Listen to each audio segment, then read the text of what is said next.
if you decided to want that which you desire so strongly that it prepares you past your fears, that you experience the fear, as the one book says, feel the fear and do it anyway, what would your life be like? And I'm saying to you that all of us who have been entombed by fear have the capacity to resurrect ourselves. What's one of the ways to get started? Some of us need somebody to hold our hands. Sometimes we need somebody to help us out.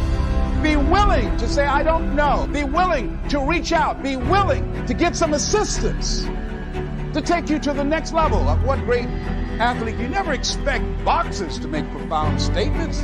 I think it was Joe Frazier who said this one. He says, all of us are like the blind man at some point in our lives standing on the corner, waiting for somebody to lead us across. So all of us at some point in our lives need some help, need someone to reach out to us, to throw out the lifeline, to help us go across some treacherous waters that we couldn't navigate by ourselves.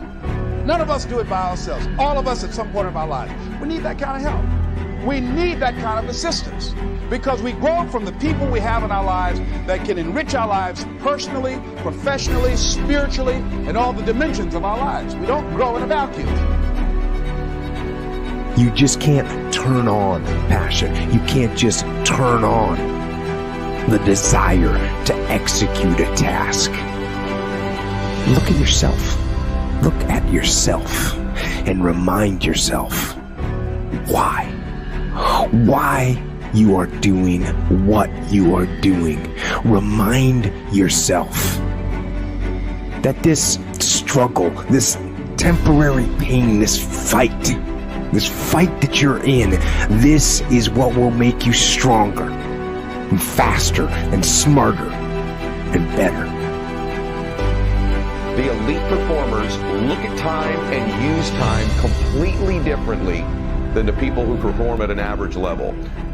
People who win, who max out, they are in a much bigger hurry than the people who are average. And I'm not kidding you when I say this. They're in a bigger hurry to get to their destination, to get to their outcome. Their pace is faster. They walk faster. They talk faster. And their expectation when they're going to arrive at their destination is sooner.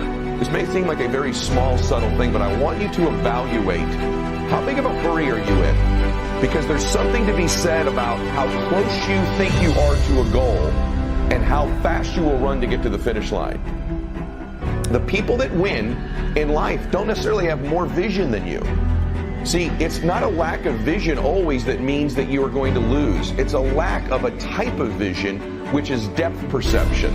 You think you're further away from the outcome, and so you pace yourself like it, and you jog all the time throughout your life.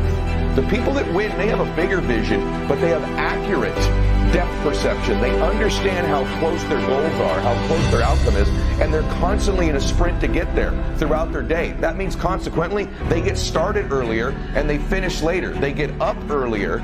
Throughout the day, they're in a bigger hurry to get to the places they need to be because the finish line in their mind is so much closer. I cannot emphasize this enough to you, is just the pace and the way time shrinks for elite performers compared to the average. You don't achieve worthwhile goals quickly or easily. They take time. They take struggle.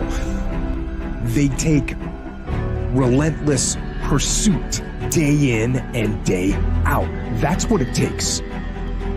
But also, things don't usually fall apart quickly either.